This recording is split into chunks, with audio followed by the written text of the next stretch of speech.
어느 날 문득 핸드폰을 들여다보다가 이런 생각이 드는 순간이 있습니다. 언제부터인가 연락 오는 사람이 줄었다는 것을요.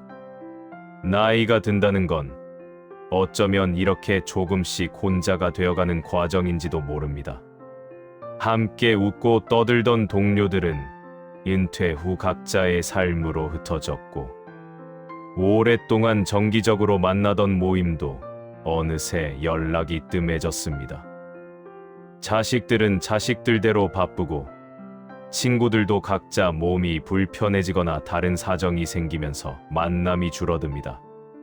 그렇게 어느 순간 깨닫게 됩니다. 이제 내 곁에 남은 사람이 생각보다 많지 않다는 것을요. 그럴 때면 우리는 스스로에게 물어보게 됩니다. 나는 사람들과의 관계를 잘 유지하지 못한 걸까? 내가 먼저 연락을 더 자주 했어야 했던 걸까? 혹은 내가 너무 까다로웠던 건 아닐까 하고 말입니다. 외로움이 밀려올 때 우리는 그 원인을 자꾸 자신에게서 찾으려 합니다. 마치 친구가 없는 노년이 실패한 인생의 증거인 것처럼 느껴지기도 하지요. 하지만 잠시 생각해보면 이런 고민을 하는 건 비단 나만이 아니라는 걸 알게 됩니다. 나이가 들수록 사람들과의 관계가 줄어드는 건 너무나 자연스러운 일입니다. 몸이 예전 같지 않아 자주 나가기 힘들어지고, 새로운 관계를 만들 에너지도 줄어듭니다. 무엇보다 이제는 억지로 사람을 만나고 싶지 않은 마음이 생기기도 합니다. 형식적인 인사, 별로 편하지 않은 대화, 돌아오는 길의 피로함까지 생각하면 차라리 집에서 조용히 있는 게 나을 때가 많습니다. 조선시대 실학자 정약용은 말년에 깊은 고립을 경험한 사람이었습니다. 그는 정치적 이유로 18년이라는 긴 세월을 유배지에서 보내야 했습니다. 가족과 떨어져 지내야 했고, 평생을 함께했던 동료들과도 단절되었으며, 그가 쌓아온 모든 관계는 한순간에 무너져 내렸습니다. 유배지에서의 삶은 고독 그 자체였지요. 아무도 찾아오지 않는 외딴 곳에서 그는 오롯이 자신과 마주해야 했습니다. 그런데 흥미로운 점은 정약용이 그 고립의 시간을 한탄으로만 보내지 않았다는 것입니다.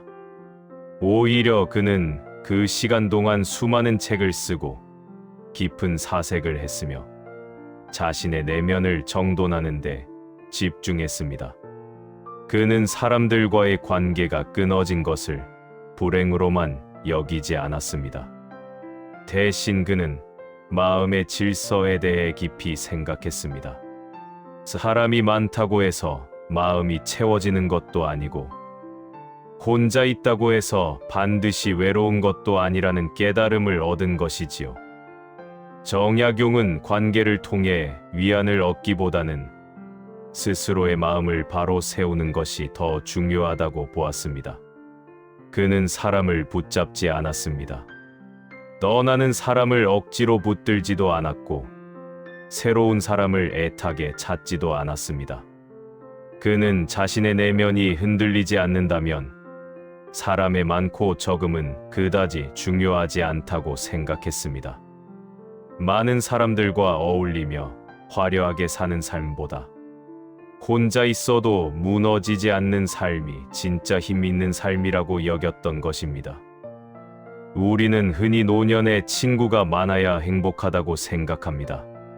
TV에 나오는 어르신들도 늘 친구들과 왁자지껄하게 웃으며 지내는 모습으로 그려지지요. 그래서 혼자 있는 시간이 많아지면 뭔가 잘못되었다고 느낍니다. 내가 외롭다는 건 내가 사람들에게 사랑받지 못했다는 증거처럼 여겨지기도 합니다. 하지만 정말 그럴까요?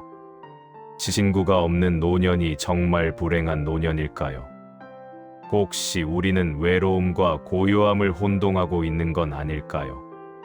사람이 없어서 외로운 게 아니라 마음이 비어 있어서 외로운 것은 아닐까요? 나이가 들면서 관계가 줄어드는 건 사실 자연스러운 일입니다. 젊었을 때는 일을 하면서 수많은 사람을 만나고 사회적 역할 때문에 관계를 유지해야 했습니다. 하지만 은퇴하고 나면 그런 역할에서 벗어나게 됩니다. 억지로 웃어야 할 이유도 형식적으로 만나야 할 사람도 줄어들지요. 그건 관계를 잘못 관리해서가 아니라 삶의 단계가 바뀌었기 때문입니다. 그리고 솔직히 말하자면 나이가 들수록 정말 마음이 맞는 사람만 만나고 싶어집니다. 예전처럼 어디에든 쉽게 맞춰주고 불편해도 참으면서 관계를 유지할 에너지가 없습니다. 이제는 진심으로 편한 사람, 억지로 애쓰지 않아도 되는 사람과만 시간을 보내고 싶어집니다. 그런 사람이 한두 명이라도 있다면 그것으로 충분하다고 느껴지기도 하지요. 정약용이 유배지에서 깨달은 것도 바로 이것이었을지 모릅니다. 수많은 사람들과 관계를 맺으며 살았던 그가 모든 관계가 끊긴 상황에서 발견한 것은 결국 자기 자신이었습니다.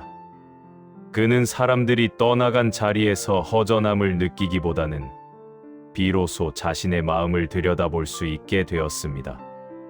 그리고 그 고요한 시간 속에서 그는 진짜 중요한 것이 무엇인지 깨달았습니다. 노년의 친구가 필요 없다는 말은 사람을 밀어내라는 뜻이 아닙니다. 대신 이런 의미입니다. 친구의 수로 내 인생의 가치를 평가하지 말라는 것. 사람이 많다고 해서 반드시 행복한 것은 아니라는 것. 그리고 혼자 있는 시간을 두려워하지 말라는 것입니다. 혼자 있는 시간이 길어진다고 해서 그게 외로움은 아닙니다.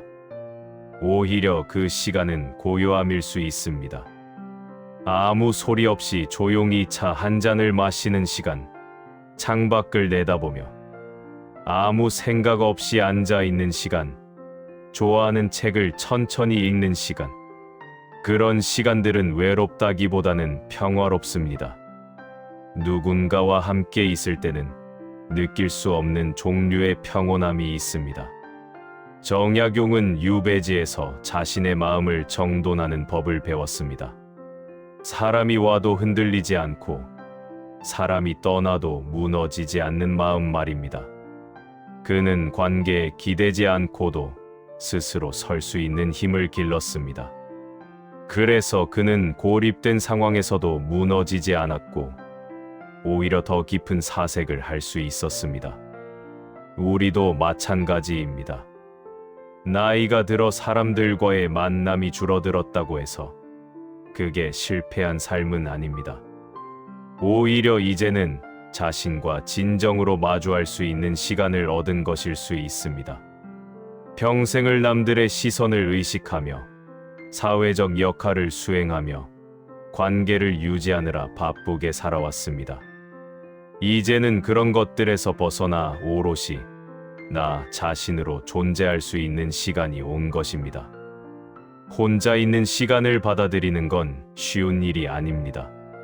처음에는 분명 외롭고 쓸쓸하고 불안하기도 합니다. 하지만 조금씩 그 시간에 익숙해지면 그 안에서 새로운 평화를 발견하게 됩니다. 아무도 나를 평가하지 않는 시간, 아무에게도 맞출 필요 없는 시간, 그저 나로 존재하는 시간의 소중함을 알게 되는 것이지요. 물론 가끔은 사람이 그리울 때도 있습니다. 누군가와 이야기를 나누고 싶을 때도 있고 함께 웃고 싶을 때도 있습니다. 그럴 때는 억지로 참지 않아도 됩니다. 연락하고 싶은 사람에게 전화를 걸어도 좋고 나가서 사람들을 만나도 좋습니다. 다만 그게 의무가 아니라는 것. 친구가 없으면 안 된다는 강박에서 벗어나면 됩니다. 정약용이 보여준 삶은 바로 이런 것이었습니다. 관계를 거부하지도 않았지만 관계에 매달리지도 않았던 삶 말입니다.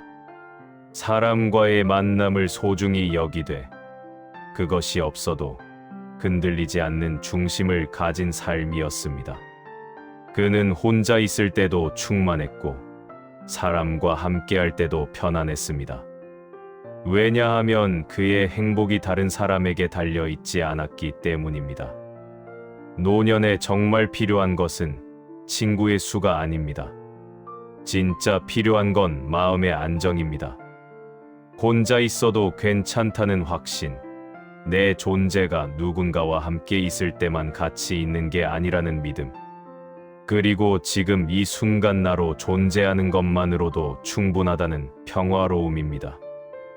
만약 지금 당신이 예전보다 연락 오는 사람이 줄었다고 느낀다면 그건 당신이 잘못 산 게 아닙니다. 나이가 들면서 자연스럽게 찾아오는 변화일 뿐입니다. 만약 지금 혼자 있는 시간이 많아졌다면 그건 외로움이 아니라 고요함일 수 있습니다. 그 고요함 속에서 당신은 비로소 당신 자신을 온전히 느낄 수 있습니다. 정약용은 유배에서 돌아온 뒤에도 많은 사람들과 어울리며 살지 않았습니다. 그는 조용히 자신의 삶을 정돈하며 글을 쓰고 사색하며 말년을 보냈습니다. 그의 삶은 화려하지 않았지만 흔들림 없이 단단했습니다. 그는 사람이 많은 삶이 아니라 마음이 평온한 삶을 선택했던 것입니다. 노후에는 친구가 필요 없다는 말은 결국 이런 의미입니다. 친구가 많고 적음으로 당신의 삶을 평가하지 말라는 것, 혼자 있는 시간을 두려워하지 말라는 것, 그리고 당신 자신과 함께 있는 법을 배우라는 것입니다. 그것이 진정으로 흔들리지 않는 노년을 사는 길이니까요. 지금 이 순간 당신 곁에 사람이 많지 않아도 괜찮습니다. 당신은 이미 충분히 잘 살아왔고 지금도 충분히 잘 살아가고 있습니다. 고요함 속에서 당신은 비로소 당신 자신을 만날 수 있을 것입니다. 그리고 그 만남이야말로 가장 소중한 관계일지도 모릅니다.